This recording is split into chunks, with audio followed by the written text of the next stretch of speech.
सोने के खरवा राजा दशरथ छूटू रोज टोरो चल हो राजा चली भइल के ही के घरे के कही से राजा कर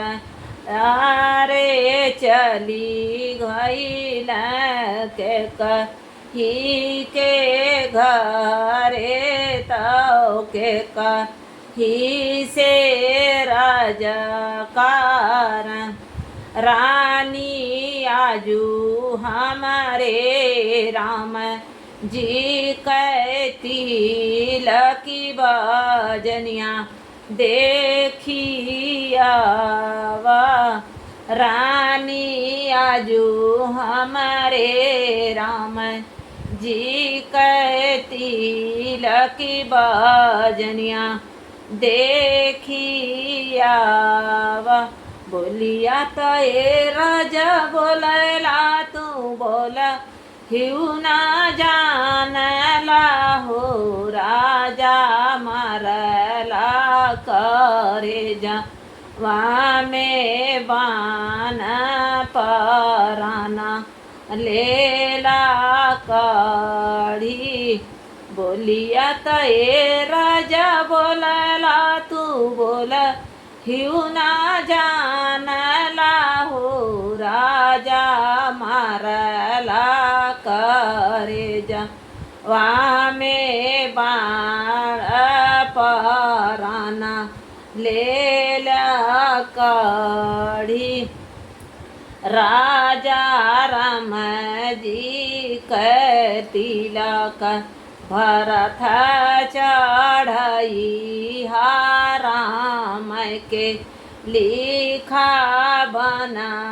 बस राजा राम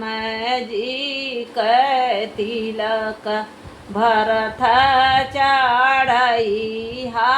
राम के लिखा बना बस बोलिया तो ए रानी बोललू तू बोल हिउ ना जानलू हो रानिया मरलू करे जा में बान पराना लेलू काढ़ी बोलिया तो ए रानी बोललू तू बोल हिउ ना जानलू हो रानिया मरलू करे जा में बाण पराना लेलू काढ़ी सोने के खरवा श्री राम तरनी कौशल्या के घरे जाल हो माता मुख भारा देवु तुम शिशिया बिंद्र हो बन के जाबई माता मुख भारा देबू तुम शिशिया बिंद्र हो बन के जाब मचिया ही बैठल रानी कौशल्या आँखी भर पानी गिरे हो माता मुख भर देबू तू शिशिया बिंद्र हो बन के जबाई बेटा आँखिया पे डरा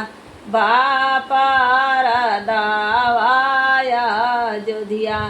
कैसे देखब बेटा आँखिया पे डरा बापारा दावाया जोधिया कैसे देखब सुने के खरवा श्री राम तरनी सुमित्रा के घर जाना हो ही बैठल रानी सुमित्रा तयांखी भर पानी गिरे हो माता मुखा भर देबू तू आशीषिया बिंद्रा हो बन के जब मचिया ही बैठल रानी सुमित्रा तयांखी भर पानी गिरई हो माता मुखा भार देबू तू आशीषिया बिंद्रा हो बन के जब बेटा लक्ष्मण के संघा लिहले जाया अयोध्या नाही देख बेटा लक्ष्मण के संगा लिहले जाया अयोध्या नाही देख सुने के खरवा श्री राम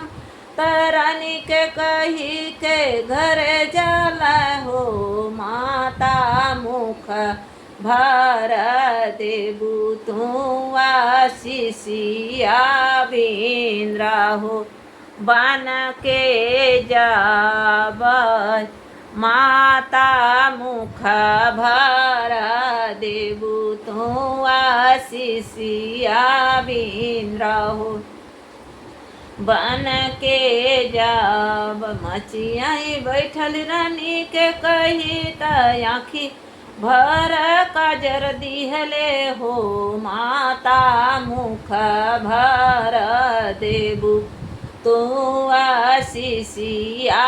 बिंद्रा हो बन के जब बेटा भरत शत्रुआ घन बनाया बिंद्रा हो बन के जया बेटा भरत शत्रुआ घन बनैहा बिंद्रा हो बन के जाय माता तुहरी बचनिया हम मन बटारलो नाही जाला माता तुहरी बचनिया हम मन बैठारलो नाही जाला माता भरत शत्रुआ घन बनाई बिंद्रा हो बन के जब माता भरत शत्रुआ घन बनाई बिंद्रा हो बन के जब